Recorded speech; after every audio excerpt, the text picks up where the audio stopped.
Buenas tardes, esperamos que hayan tenido buena semana. Como ya les hemos adelantado, hoy vamos a trabajar el primer concepto de estos de los que hablamos, que vamos a definir durante la unidad 3. Se trata del concepto de hegemonía. Ya habrán escuchado hablar muchas veces de esto de los medios hegemónicos, es algo que se menciona constantemente.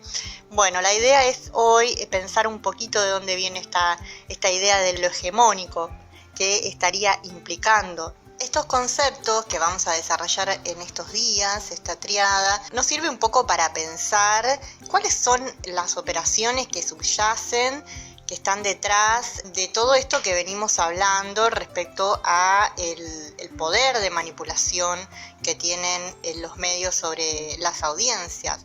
Nos sirven para empezar a preguntarnos por qué, o sea, por qué es necesario que un grupo determinado de personas, propietarios de medios, en alianza con, puede ser el poder político, el poder económico, tengan esta necesidad de manipular audiencias a través de los medios masivos de comunicación. Vamos a ver que el concepto de hegemonía nos sirve un poco para empezar a pensar eso. Es un concepto amplio que se aplica a algunos fenómenos más, pero en el campo de las ciencias sociales se usa muchísimo para poder interpretar lo que ocurre con los medios como constructores de realidad. Esto que veníamos hablando, recuerdan cuando charlamos sobre la agenda setting, esta teoría de imposición de agenda, de temas que quedan en un primer plano, otros que se silencian.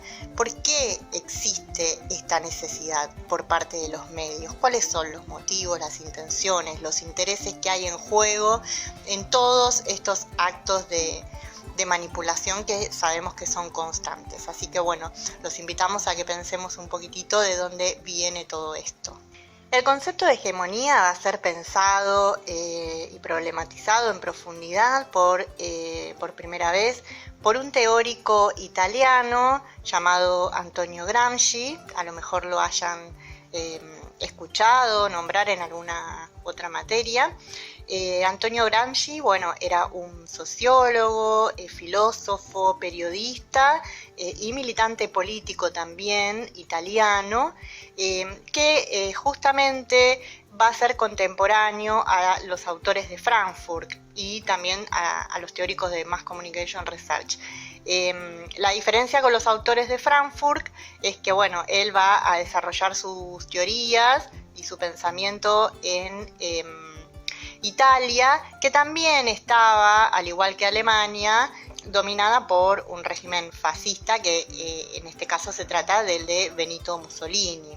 Antonio Gramsci va a oponerse fuertemente al fascismo en general, sobre todo al fascismo italiano, a Mussolini. Este autor es marxista. Ya habrán hablado de marxismo en otras materias, sabrán de qué se trata, pero es esta forma, esta filosofía y modo de interpretación que también surge dentro de la teoría política y las ciencias sociales, que logró elaborar una de las teorías más brillantes, interpretación más brillantes de cómo funciona el mundo capitalista. El teórico que desarrolla el marxismo es Carlos Marx. Y algo ya deben saber un poco de qué se trata esto del marxismo. Si quieren, podemos hacer un repaso muy rápido. Saben que en el mundo capitalista hay relaciones de explotación entre las distintas clases, explotación de una clase poseedora de los medios de producción hacia las clases que brindan su fuerza de trabajo, la mano de obra. Esta idea de que siempre son unos pocos los que tienen todo y son unos cuantos los que no tienen nada. El mundo capitalista funciona de esa manera.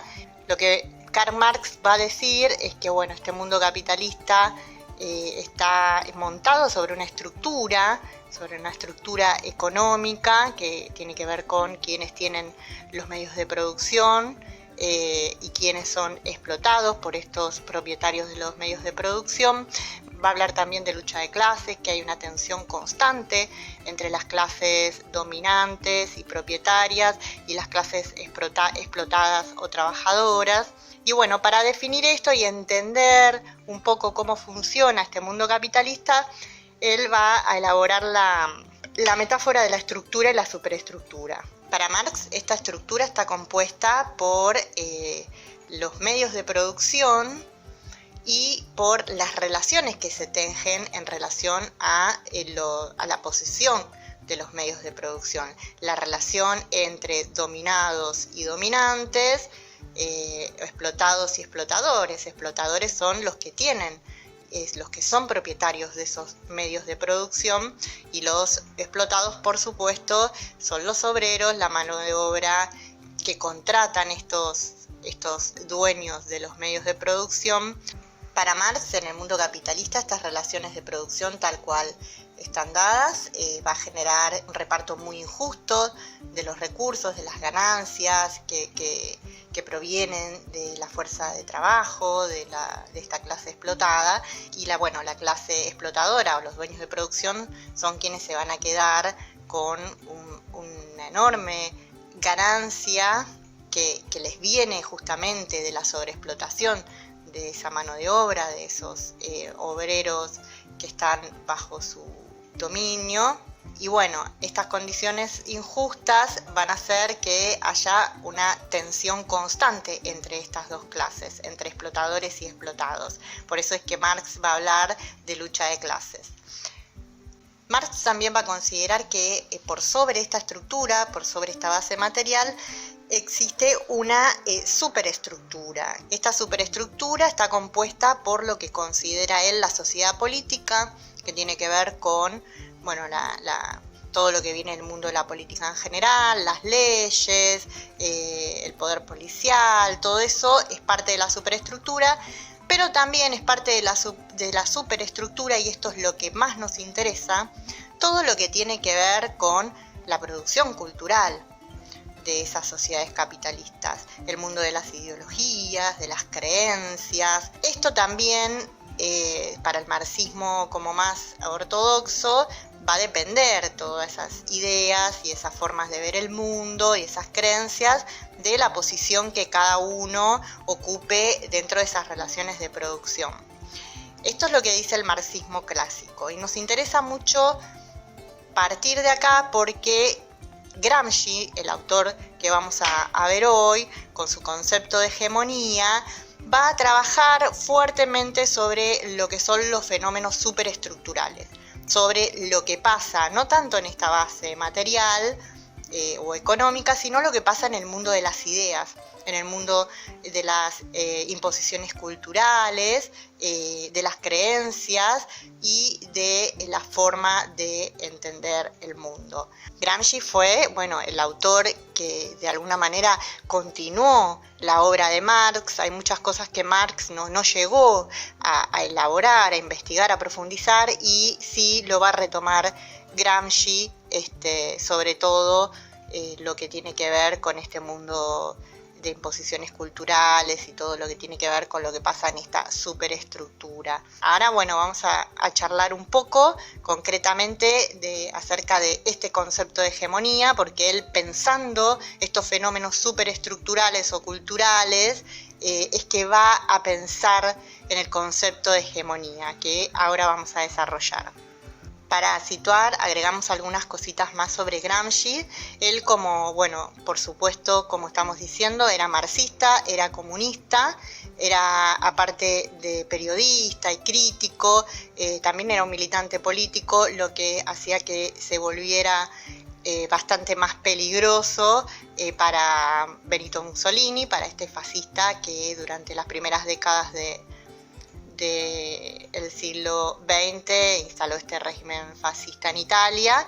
Entonces, tuvo por suerte Antonio Gramsci que los teóricos de la Escuela de Frankfurt, porque fue detenido por Benito Mussolini. Él estuvo preso muchos años, fue un preso político, y estos conceptos que vamos a trabajar hoy son todas ideas que él piensa y escribe estando preso, expreso por este fascista italiano. Él va a escribir, creo que son como 2.400 páginas de lo que se conoce en sus cuadernos de la cárcel, donde todas estas reflexiones acerca de este mundo superestructural o este mundo de la cultura, de las creencias, de las ideologías, van a ver la luz justamente en ese momento en que él estaba preso. Bueno, ya entramos de lleno en el concepto de hegemonía. Gramsci va a oponer el concepto de hegemonía al de dominación. Lo que va a decir él es que la dominación, en los procesos de dominación, siempre hay un uso o amenaza de uso de la coerción. La coerción, siempre que hablamos de coerción, estamos hablando de algo que es impuesto por la fuerza física. Es imponer el orden a través de la fuerza física. Esto es lo que pasa, bueno, lo que podría pasar en las dictaduras, bueno, en el caso que venimos desarrollando en un régimen fascista también. Ahí hay una imposición de lo que se tiene que pensar, de lo que se tiene que decir, de lo que se tiene que hacer a través de la fuerza.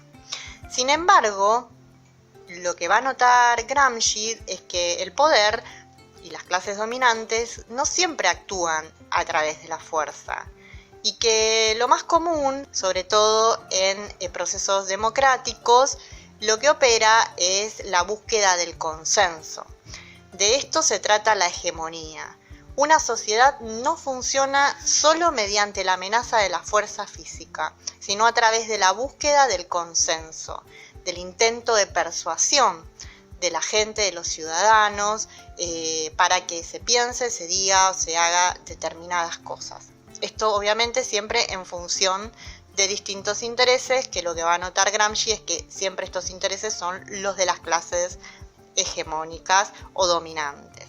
Pensando un poquito en esto que venimos hablando de los fenómenos superestructurales, de esto que pasa en el mundo de las ideas, de la cultura, de los imaginarios globales, de las ideologías, lo que va a decir Gramsci es que siempre hay una clase, que es la clase, por supuesto, dominante, que pensando en lo que hablábamos antes respecto a lo de base y superestructura, lo de estructura y superestructura, siempre esa clase dominante son los dueños de los medios de producción.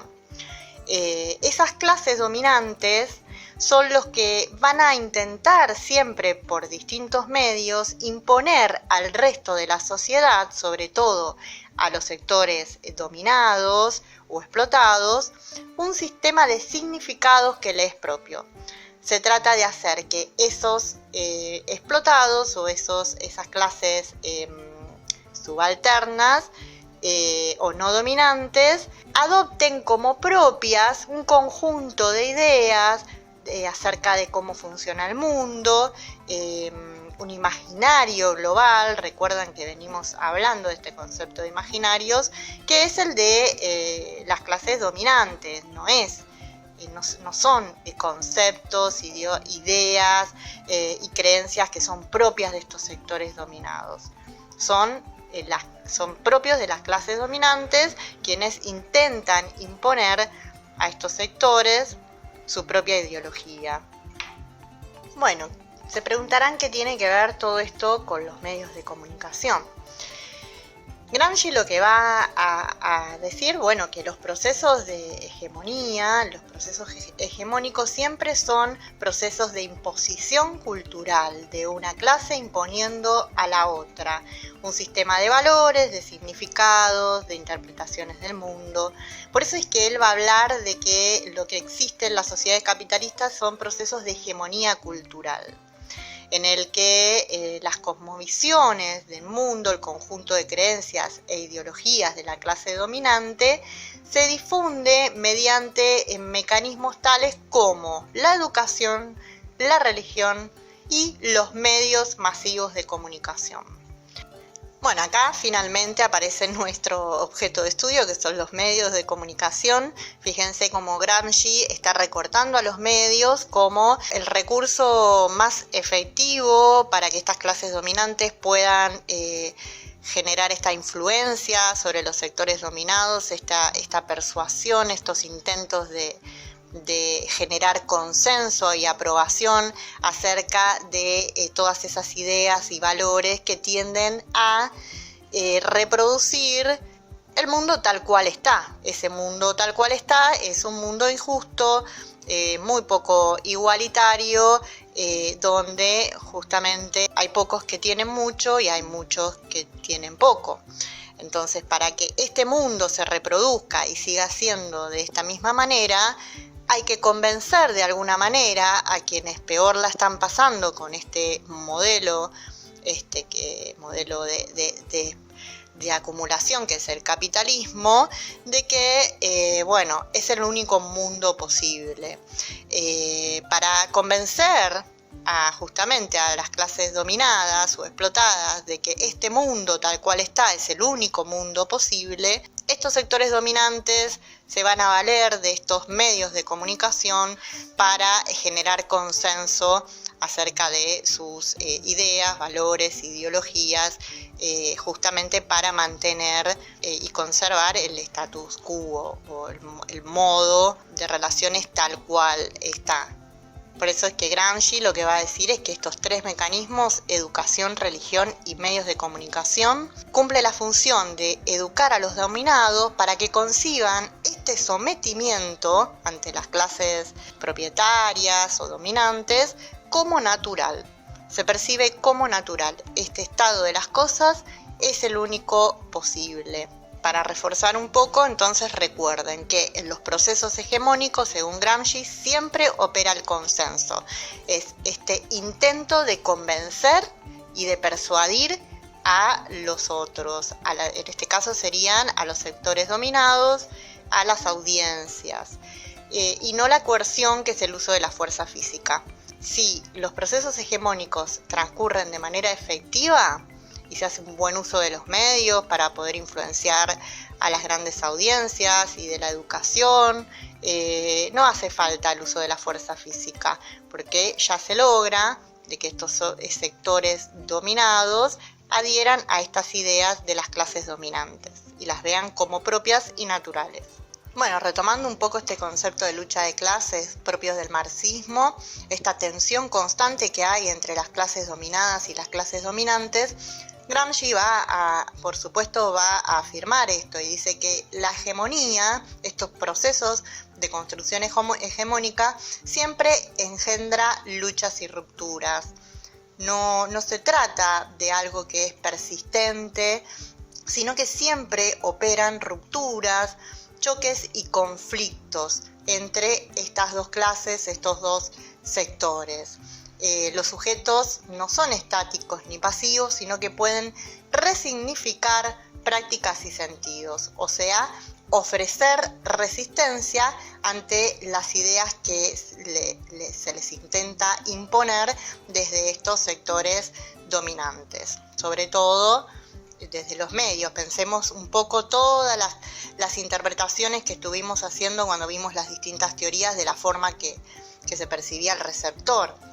Que había teorías que consideraban que el receptor no era pasivo, que podía resignificar esos mensajes que le vienen de los medios hegemónicos. Vamos a decirlo ahora que ya estamos en tema de estos medios hegemónicos, un poco se trata de todo eso. Bueno, pensemos un poco ahora en esta idea a partir de todo esto de batalla cultural. El concepto de batalla cultural también viene de Gramsci y es algo que lo usamos todo el tiempo cuando hablamos de estas tensiones que se dan en el campo de la cultura, de las ideas y que están dando cuenta justamente de estas luchas, de estos conflictos y de estas rupturas que hay entre estos dos sectores, entre los sectores dominantes y dominados. Estas luchas hacen que se formen movimientos contrahegemónicos o subalternos a la larga. Son disputas en torno al sentido y a todos los conflictos inherentes a la imposición de determinadas formas de visión del mundo. O sea, ante esos intentos de imposición de los sectores dominantes, de su mundo de ideas, de su ideología, de sus creencias, hay una resistencia por parte de los sectores dominados o subalternos que pueden llegar a conformar movimientos contrahegemónicos, que pueden ir en ruptura con estos procesos de hegemonía cultural. Y bueno, hablar de estos procesos contrahegemónicos o de los movimientos contrahegemónicos nos lleva a pensar en la posibilidad y en la perspectiva del cambio social, de que las cosas no tienen por qué ser siempre así, sino que hay otras formas de percibir el mundo, hay otras formas de relacionarse, y bueno, los movimientos contrahegemónicos traen justamente esta esperanza de que estamos ante una realidad que puede ser cambiante, que no es como nos la quieren vender desde los medios, desde la educación, desde los distintos dispositivos de control, estos sectores dominantes, que este es el único mundo posible. Si este mundo es injusto, vale la pena pensar en transformarlo. Entonces Gramsci justamente se refiere a que estos procesos de rupturas y de luchas y este surgimiento de movimientos contrahegemónicos pueden llevar al cambio y a la transformación social. Pensando un poco algunos ejemplos de movimientos y expresiones contrahegemónicas o subalternas, podemos mencionar unos cuantos, depende en qué esfera de la vida social y cultural se dan.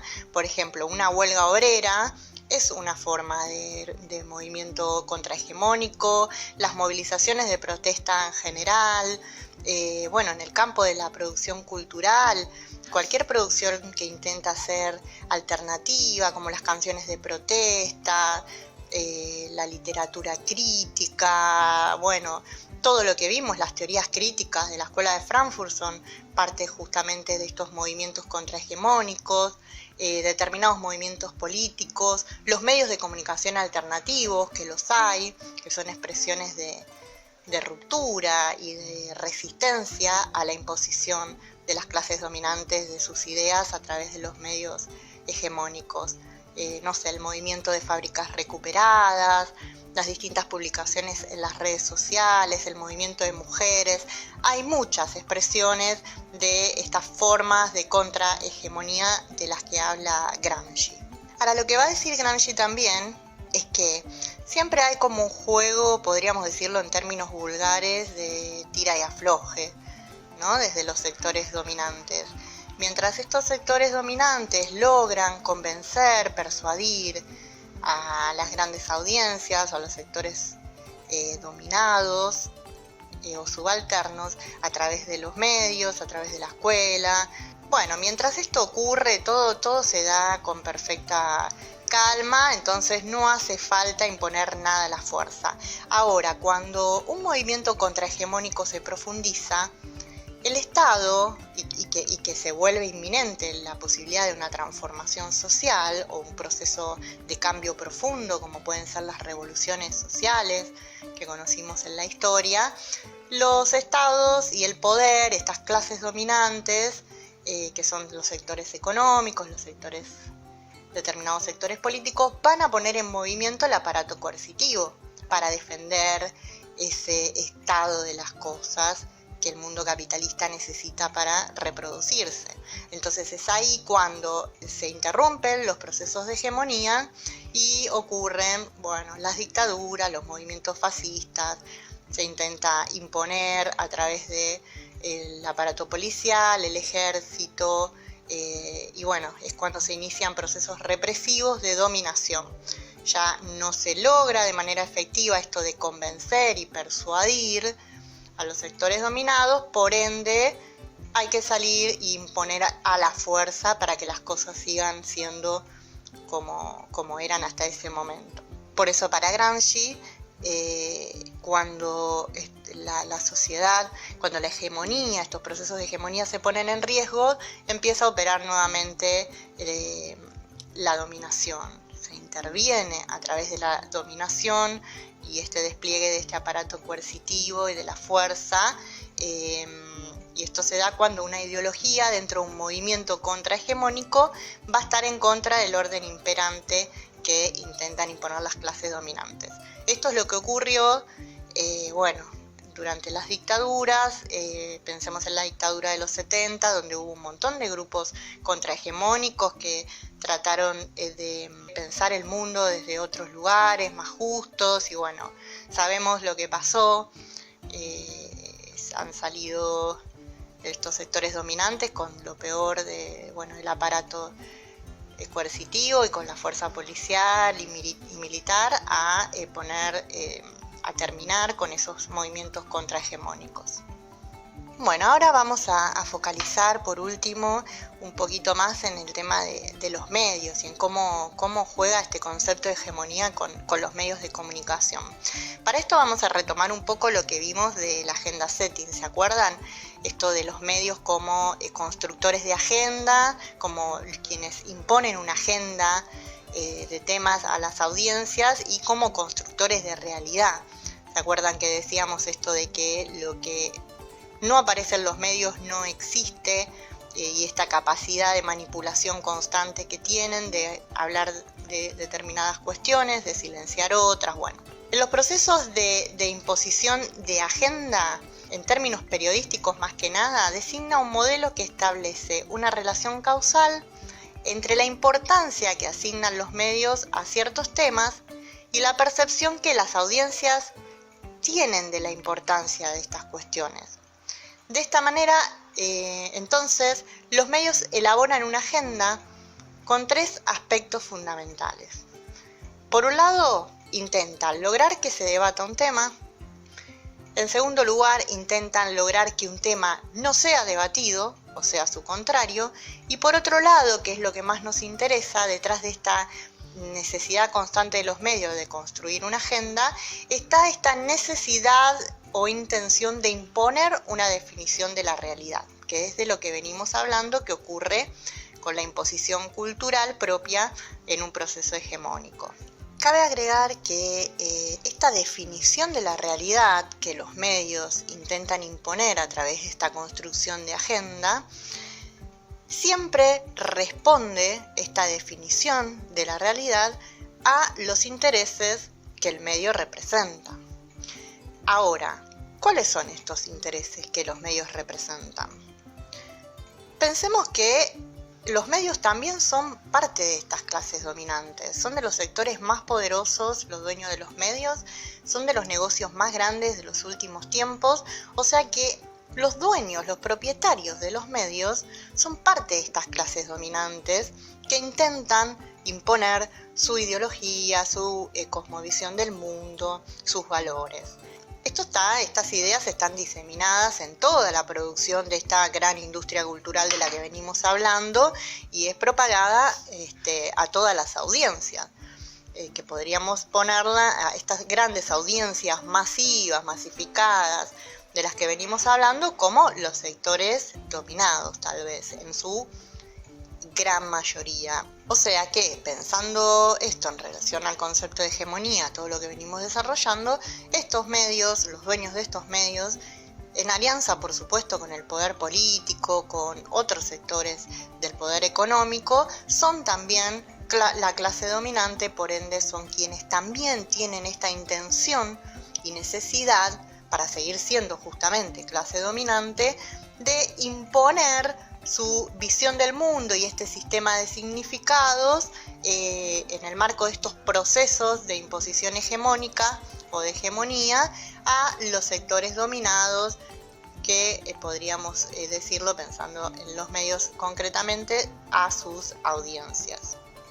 Bueno, pensando también en cómo estos propietarios de los medios de comunicación son parte de estos sectores dominantes de los que hablaba Gramsci, que intentan construir y desplegar procesos de hegemonía cultural, pensemos en la idea de la concentración.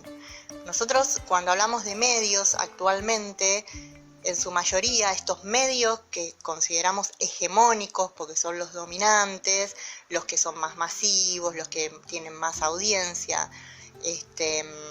son medios muy concentrados o monopólicos. Esto quiere decir concentrados de que hay mucha cantidad de medios cada vez más en manos de muy pocas personas.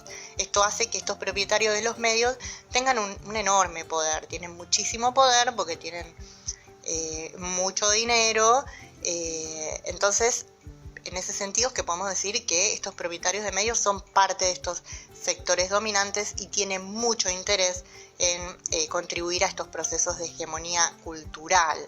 Esto, en otras palabras, podemos decir que los dueños de estos medios, entendidos como parte de los sectores dominantes, intentan convencer, persuadir a sus audiencias, o que serían parte de los sectores dominados, acerca de un conjunto, creencias, ideologías, formas de interpretar el mundo que les son propias, y que son funcionales a la reproducción de esos intereses, de los intereses de esos medios. En este sentido podemos decir que los medios de comunicación, los medios masivos de comunicación, se convierten en los agentes más efectivos en los procesos de hegemonía o de imposición cultural, porque son los que pueden transmitir de manera más efectiva y más eficaz ese conjunto de valores, representaciones y creencias propio de los sectores dominantes a los sectores dominados. Detrás de todas estas ideas que estamos hablando, lo que opera es también la noción de control social, entendido como el conjunto de prácticas, actitudes y valores destinados a mantener el orden establecido en la sociedad. Pensemos esto un poco en función de lo que Gramsci consideraba también la conformación de movimientos contrahegemónicos. Los medios, sobre todo los propietarios de los medios como parte de estos sectores dominantes, siempre van a intentar de que no se generen, que no se empiecen a cuestionar las cosas y esos imaginarios que intentan propagar a través de los contenidos de la industria cultural. Quieren que no se empiecen a generar movimientos contrahegemónicos o que de alguna manera resistan o pongan en discusión esas cosas, esos valores y esas formas de interpretar el mundo que se transmiten desde los contenidos de los medios. En este sentido es que los medios de comunicación aportan a los procesos de control social, que esto lo vamos a desarrollar en profundidad en la clase que viene, pero lo que está acá de fondo es justamente esta idea de control social. El concepto de hegemonía se vincula directamente a esta necesidad constante que tienen los sectores dominantes de sostener, de mantener el control social, evitando que se pongan en cuestión ese mundo de ideas y de valores que ellos propagan, que garantizan justamente estas condiciones desiguales de vida a las que estamos tan acostumbrados. Todo esto nos sirve también para pensar y como nosotros como consumidores de medios poder entender siempre desde qué lugar nos están hablando, cuáles son los intereses. Siempre hay cosas en juego en todos los discursos que nos vienen de los medios. Lo que está detrás de todo eso que nosotros consumimos mansamente es todo esto de lo que venimos hablando, es la idea de poder de alguna manera direccionar nuestra forma de interpretar el mundo y nuestras conductas para perpetuar el modo de vida tal cual existe, un modo de vida que, como venimos charlando, no siempre es del todo justo para las grandes mayorías. Así que bueno, esperamos que la clase de hoy les pueda aportar algunas ideas más como para poder posicionarse ante los medios, hacer siempre este ejercicio de definirnos a nosotros mismos, saber quiénes somos,